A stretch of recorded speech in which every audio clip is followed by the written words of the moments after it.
Aya, Mr. Brown. Kapag hawak ko na ang mic, maraming gustong kumitil. Magagara ang parmorma, ngunit hawak ay baril. Akala'y sinong mayayabang paghawak sa microphone. Noong palaban ng baril, kung ang hawak ko ay kanyon. Ako lang ay nag-iisa, ngunit ako'y di ordinaryo. Marami nga kayo, pero utak ay albularyo. Akala mo'y bato na di tumatagos ang bala. Ngunit kapag ako ang kinalaban, paalala, saan ka ba nakatingin na para bang patay malisya? Sa aking mga rap, isusumbong ka sa pulisya at ano ang sinasabi mong ako'y isang bagito. Sa ating level parang ikay inilang paso. Pare wala to kaso, wala nang abogado. Sa akin lumuhod at bigyan mo ko ng respeto. Hahaha. Verse 2.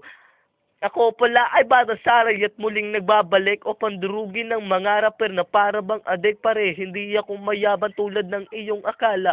Gusto ko lang naman sa akin ni kay tumingala. Ngunit huwag ka mabahala kung ako ang iyong kalaban. Hindi kita imasakir na parang andalang patwal. Hindi ako sigatilyo at hindi ako may kosa. Hindi rin Anlo Ilalong, hindi rin Salbakuta. Kaya huwag po kong igay sa kinalala mong sikat dahil ako si Rito na di mo kayang masibat. Ako ay gumigalang at hindi balat kayo. Halika muna't pakinggan mo aking payo. Respeto ako sa lahat ng malulupit. Pero bago ang lahat, bilaan mo. Aking pet!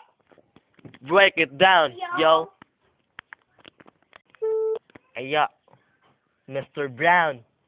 Kapag hawak ko na ang mic, maraming gustong kumitil. Magagara ang parmorma, ngunit hawak ay baril. Akala'y sinong mayayabang paghawak sa microphone. Noong palaban ng baril, kung ang hawak ko ay kanyon. Ako lang ay nag-iisa, ngunit ako'y di ordinaryo. Marami nga kayo, pero utak ay albularyo. Akala mo'y bato na di tumatagos ang bala. Ngunit kapag ako ang kinalaban, paalala, saan ka ba nakatingin na para bang patay malisya? Sa aking mga rap, isusumbong ka sa pulisya at ano ang sinasabi mong ako'y isang bagito.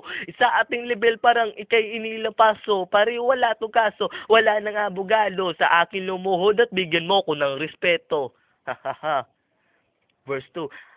Ako pala ay bata saray at muling nagbabalik o pandurugin ng mga rapper na para bang adik pare. Hindi ako mayabang tulad ng iyong akala. Gusto ko lang naman sa akin ni kay tumingala. Ngunit huwag ka mabahala kung ako ang iyong kalaban. Hindi kita imasakir na parang andalang patwal. Hindi ako sigatilyo at hindi ako may kosa. Hindi rin